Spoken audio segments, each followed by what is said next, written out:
Olá, a Comissão de Meio Ambiente do Senado organizou o segundo colóquio sobre política e direito ambiental.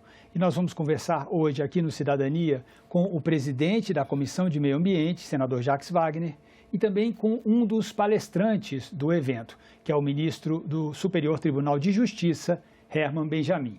E eu começo perguntando para o ministro. Ministro, o que é a função ecológica da propriedade, não é? Eu acompanhei a sua fala no colóquio e o senhor fez toda uma linha histórica, não é? De como que isso é uma evolução já da função social, não é? Quase que um refinamento disso daí. E o senhor apontou que o Brasil é pioneiro nisso daí, na função ecológica da propriedade, não é? Explica para o nosso telespectador. Já em 1934, a Constituição promulgada naquele ano incorporou pela primeira vez no Brasil a chamada função social da propriedade. E o social aqui muito mais se referindo às questões trabalhistas e também às questões da terra, e daí o desenvolvimento da reforma agrária por uma série de leis posteriores e a própria CLT no campo do direito do trabalho. A Constituição de 1988 deu um novo tom à propriedade, e aqui a propriedade pública e privada. Ou seja, manteve a função social, expandindo a função social, e agregou o componente ecológico, quase como uma função autônoma. Isso se vê muito claramente no artigo 186, inciso 2, para aqueles que estudam direito ou que são formados em direito. E basicamente significa que o dono é dono, mas é dono até o ponto em que entra na degradação ambiental. Ou seja, a degradação ambiental não faz parte dos direitos associados à propriedade privada ou pública. Agora, senador, a gente vem acompanhando nos últimos anos quase que uma rotina de aumento dos números do desmatamento na Amazônia. No ano passado, nós batemos recordes de um aumento de, me parece que 29% em relação ao ano anterior. Não é? E a gente sabe que, de acordo com o levantamento aí feito pelo pessoal do MAP Biomas, não é, o Atlas do Desmatamento, né, 70% desse desmatamento se encontra em propriedade privada. Não é? Então, quer dizer, eu pergunto para o senhor, a função ecológica da propriedade, ela é uma realidade no Brasil? Olha, na verdade ela existe legalmente, como o ministro Herman Benjamin colocou, e foi discutido hoje nesse segundo colóquio Brasil-Alemanha, sobre direito ambiental, mas quem faz, vamos dizer, cumprir a lei é o executivo, porque é pela via da fiscalização que você vai saber se isso está sendo ou não respeitado pelo dono daquela propriedade. O que vem acontecendo? Este governo atual fez um desmonte muito grande de todo o sistema do Ministério do Meio Ambiente, particularmente nos órgãos de controle. Além disso, o presidente da República dá quase uma ordem, mas pelo menos um sinal, mas quase uma ordem, podem desmatar como se dissesse, eu protejo, como pode minerar em terra indígena, como houve agora recentemente a Polícia Federal incendiando balsas ilegais que mineravam, e ele se insurgiu contra isso exatamente porque ele tem uma paixão pela mineração, por serra pelada, etc, etc. Parece que ele próprio minera. Então, se o presidente da República, que é o mandatário número 1 da nação, dá esse sinal, como o ex-ministro dizia, vamos aproveitar que o pessoal está preocupado com a doença e vamos fazer passar a boiada, de uma certa forma é isso que eles têm tentado fazer com uma velocidade impressionante. No biênio 19-21, o aumento em relação ao biênio 16-18 de desmatamento foi um aumento de 53%. O que acontece? É claro que existe a reserva legal. E como o ministro Herman Benjamin colocou, a sua titularidade da terra não lhe dá o direito a tudo. Lhe dá direito a ser dono da terra, para produzir. Até no questão da função social, é para que o cidadão também não tenha terra para fazer estoque e engordar o valor da terra até na frente vender. Então tem a reserva legal, agora alguém precisa controlar e investigar se essa coisa está acontecendo. Como o cadastro ambiental rural, o grau de controle dele também é muito baixo, muitas vezes essas ditas terras privadas são terras públicas não destinadas, que alguém apresenta, e eu pretendo fazer inclusive uma audiência pública na Comissão de Meio Ambiente sobre o cadastro ambiental rural, porque as denúncias são muitas, de que pela falta, repito, de fiscalização, de controle, de verificação, muita gente se autoproclama dono daquela terra, quando na verdade a terra ainda é pública, não destinada. Então, nós sofremos pelo desleixo do executivo em fazer. É simples. Se o sinal que o governo dá é diferente, e não vou falar porque foi o meu governo, mas no nosso governo, quando era a ministra do Meio Ambiente, a ministra Marina Silva, evidentemente que o sinal era o quê? Não façam porque nós vamos punir, que nós vamos atrás, como foi com a questão de trabalho escravo, etc, etc. Agora, se você tem um governo que diz, vou fazer vista grossa, as pessoas se sentem acobertadas e livres para fazer o que está acontecendo na Amazônia. Ministro, na fala que o senhor fez no colóquio, o senhor destacou, fez questão de destacar, não é, o mérito dos legisladores brasileiros, no sentido de que, graças a eles, a gente tem uma série de avanços, né, nos marcos legais, entre eles o próprio Código Florestal, já lá em 65, pioneiro, né, nessa questão da função ecológica, né? Porém, a gente também está vendo hoje em dia uma série de projetos tramitando no Congresso.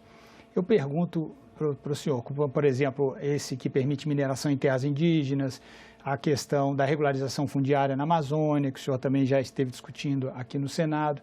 Esses projetos colocam em risco a função ecológica da propriedade? Eu acho que, em primeiro lugar, nós temos que reconhecer que o começo de tudo é a lei. E são os nossos parlamentares na Câmara dos Deputados, no Senado, mas também nas assembleias legislativas e nas câmaras municipais, que fazem as nossas leis. Portanto, quando nós elogiamos, até internacionalmente, o direito ambiental brasileiro, leis extraordinárias, a bem da verdade, nós estamos elogiando os nossos legisladores. Mas, evidentemente, existem períodos de maior sensibilidade, de menor sensibilidade, não só com a questão ambiental, mas com os grandes temas sociais, a saúde pública agora em momento de pandemia. Penso que qualquer avaliação que nós façamos do Congresso Nacional, nós não podemos esquecer esses aspectos positivos. Temos a Constituição que temos, não é porque ela foi outorgada por um déspota esclarecido. É porque o Brasil escolheu uma Assembleia Nacional Constituinte que a redigiu como ela está hoje. Nós temos o Código de Defesa do Consumidor, não é porque uma fada com a varinha de condão nos entregou essa lei extraordinária. Temos o Código Florestal de 1965 e agora o de 2012, que não obstante as críticas que se possam fazer a esta nova lei, ainda é uma das normas mais modernas em termos de proteção do meio ambiente e das florestas. Mas como o senador Jacques Wagner o disse muito bem, a lei sozinha não é nada. A lei precisa dos implementadores, entre os quais nós juízes. Mas não é papel do juiz sair aplicando multas, identificando violações, mostrando a presença do poder público. Isto é com outra esfera da nossa República. E daí a necessidade de caminharmos harmonicamente, porque a lei, eu repito, ela só é boa se ela for implementada. Do contrário, é um tigre de papel. Senador, nós discutimos aí no colóquio, né, vocês discutiram a função ecológica da propriedade. Mas tem um outro termo que está sempre associado a essa discussão também, que é sustentabilidade. Né? E o senhor sempre faz questão de destacar que essa sustentabilidade tem que ser por 3 vias, não é? Explica para o nosso telespectador o que é isso, senador. Então, é porque eu gosto de dizer que se criou um fantasma que é um falso antagonismo entre desenvolver, gerar emprego e preservar. Quando é exatamente ao contrário. Uma floresta em pé, ela é muito mais geradora de inclusão do que a derrubada de uma floresta com a venda da sua madeira e, eventualmente, a colocação de gado. Essa é uma falsa dicotomia. De um lado estão os que vivem da usura, que acham que tudo vale a pena se representar algum ganho, e eu diria que no outro extremo você também tem aqueles que são, como eu gosto de chamar, da contemplação, que acha que nada você pode tocar. Eu acho que nós temos que encontrar caminho do meio, como gerar emprego, como desenvolver, preservando. Então, eu gosto de dizer, e tenho me batido muito com isso na Comissão de Meio Ambiente, que a sustentabilidade, para mim, tem que ter o conceito de sustentabilidade tripartite. Ela tem que ser sustentabilidade econômica, porque você precisa ter a economia funcionando, crescendo e incluindo. Você precisa ter sustentabilidade social, porque não adianta ter o Brasil crescendo e crescendo o número de excluídos. Nós temos que fazer a nação brasileira, o povo brasileiro, caminhar junto. Ou seja, eu estou crescendo a economia do país e estou melhorando, estou dando prosperidade a uma ampla gama, uma maioria da nossa gente, do povo brasileiro. E a sustentabilidade ambiental. Senão nós vamos estar falando de alguma coisa que terá curta duração. Agora, ministro, ainda hoje é frequente a gente ver uma parcela dos produtores rurais reclamarem de um certo engessamento legal para a exploração econômica das suas propriedades, né?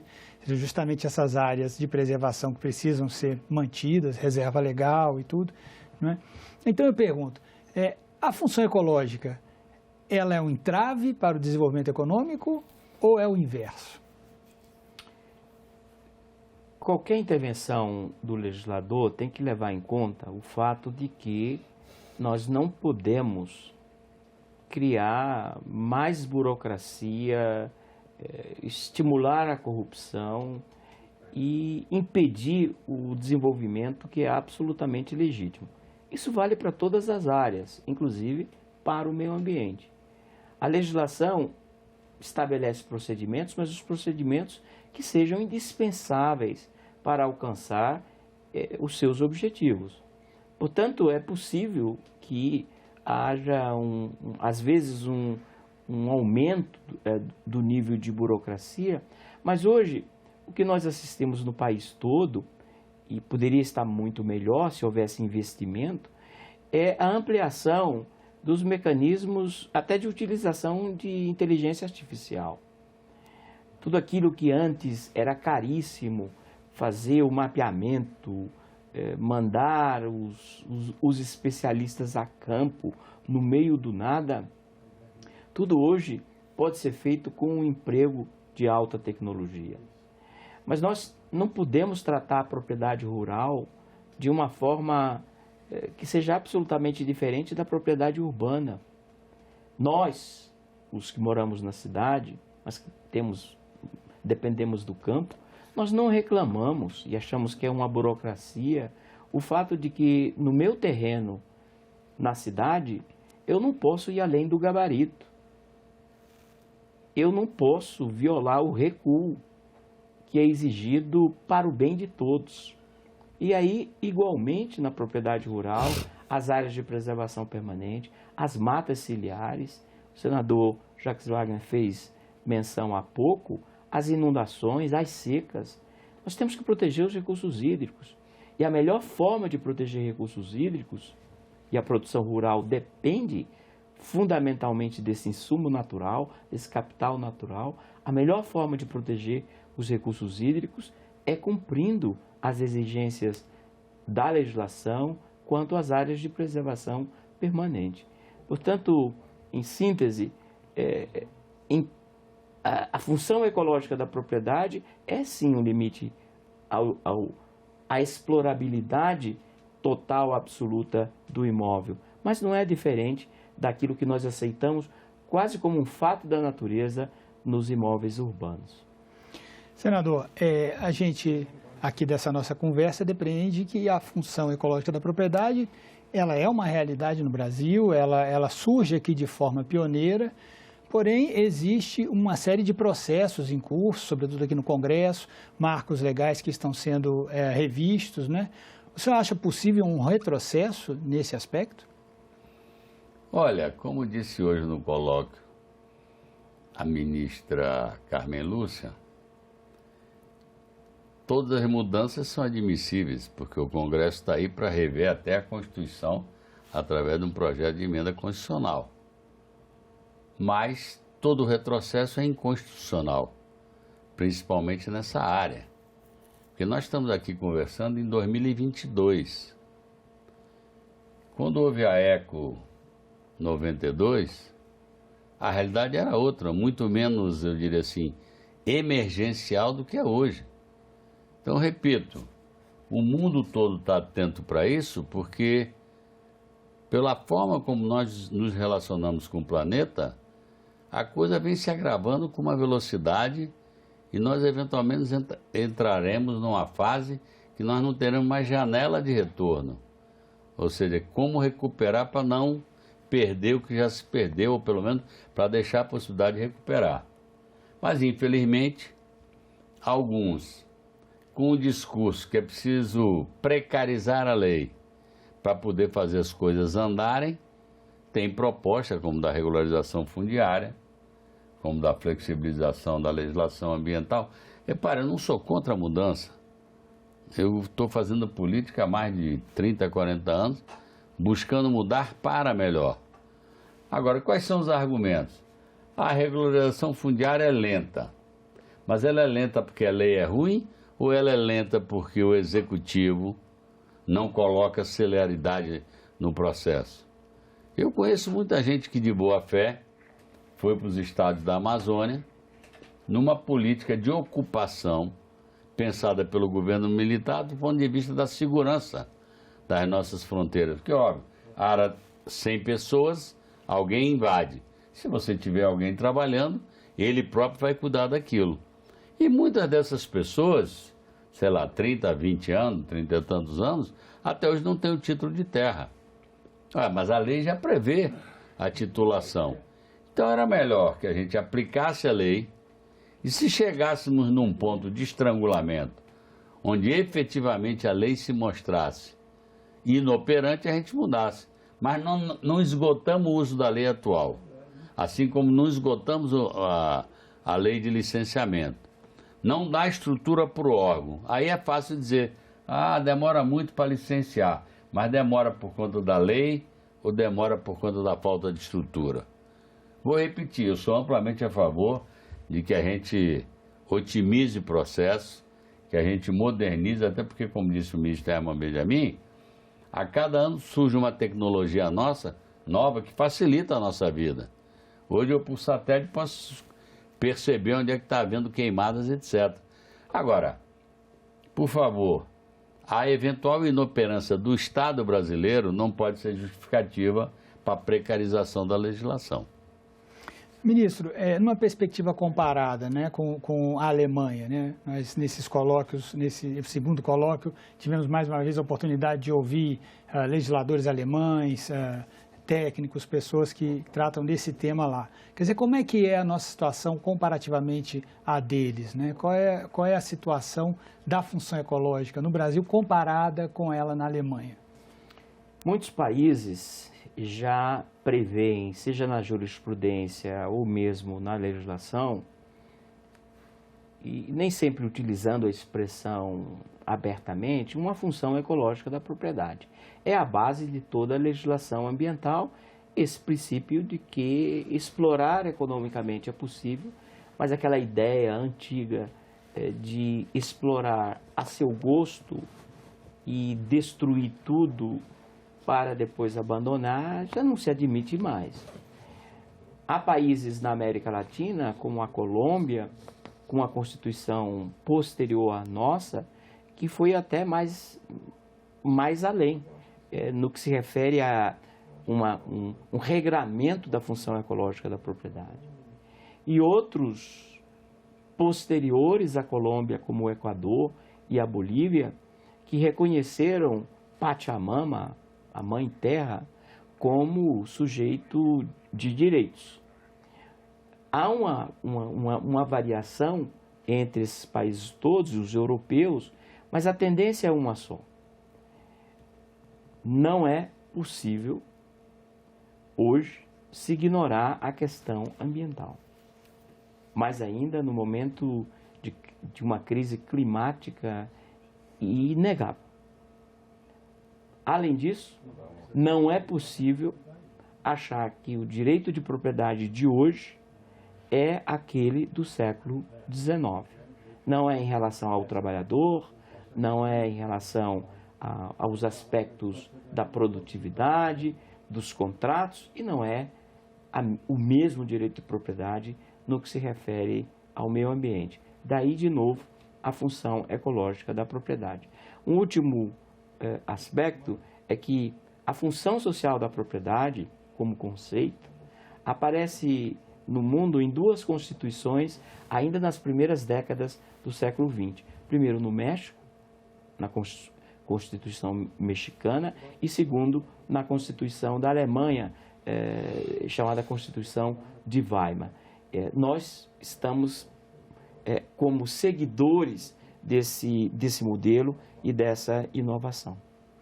Senador, e para além disso também, o fato é que hoje não basta que um país ou outro regulamente essa função ecológica, porque é preciso haver um mínimo de integração, né? Porque o meio ambiente, as fronteiras são artificiais, né? Ele vai além das fronteiras. Eu, César, até falei isso hoje no colóquio. Porque, na verdade, é o seguinte, nós estamos tendo uma guerra na Ucrânia, na Rússia, aliás, eu aproveito para me solidarizar com os milhões de expatriados, vamos dizer, dos refugiados. Mas eu digo, ali é a vitória da barbárie sobre a civilização. Ou seja, sai a mesa de negociação, sai o diálogo diplomático e entra o armamento que destrói, que mata inocentes, que desaloja as pessoas. Então, eu estava dizendo que nós estamos hoje numa guerra ambiental. Agora, na guerra física, essa que a gente está tendo, claro que teremos consequências. A economia vai ter problemas por conta da alta do preço eventual de petróleo, etc, etc. Mas nós não sofremos aqui, no Brasil, as balas que estão, as bombas que estão caindo. No entanto, na guerra ambiental, quando alguém em qualquer canto do mundo faz um crime ambiental, viola a norma e prejudica o meio ambiente, ele obrigatoriamente vai repercutir no mundo inteiro. O aquecimento global é global. Não escolhe aonde. Aqui aquece mais, lá aquece menos, mas o mundo inteiro está sofrendo isso. Então, a solidariedade ambiental, respondendo a tua pergunta, ela é obrigatória.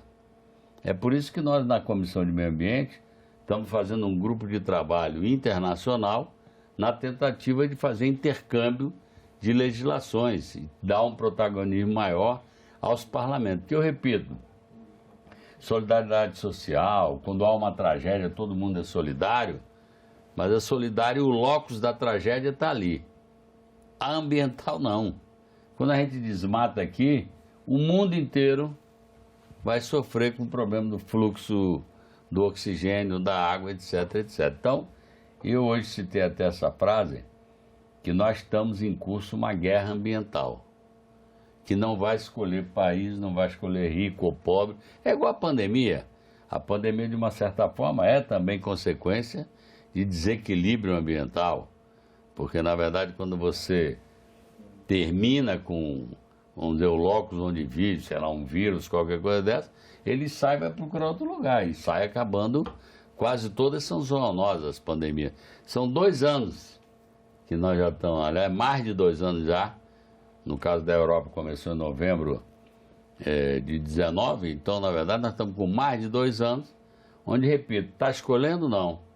É em país rico, é em país pobre, é no norte do planeta, no sul do planeta, e está morrendo gente em tudo que é lugar. Aliás, são mais de 6 milhões, repare, são mais de 6 milhões de mortos numa pandemia, que é parte do que eu chamo de guerra ambiental. Então, ou a gente acorda, ou nós vamos cada dia estar mais espremidos dentro do planeta. Senador Jacques Wagner, eu queria agradecer a presença do senhor aqui no nosso programa Cidadania. Eu que agradeço. Ministro Herman Benjamin, também muito obrigado por sua participação aqui no programa Cidadania. E você, telespectador, pode ver este programa em nossa página na internet. O endereço é senado.leg.br/TV. Pode ver também este programa no canal da TV Senado no YouTube. E agradecemos a você também a sua audiência. Muito obrigado.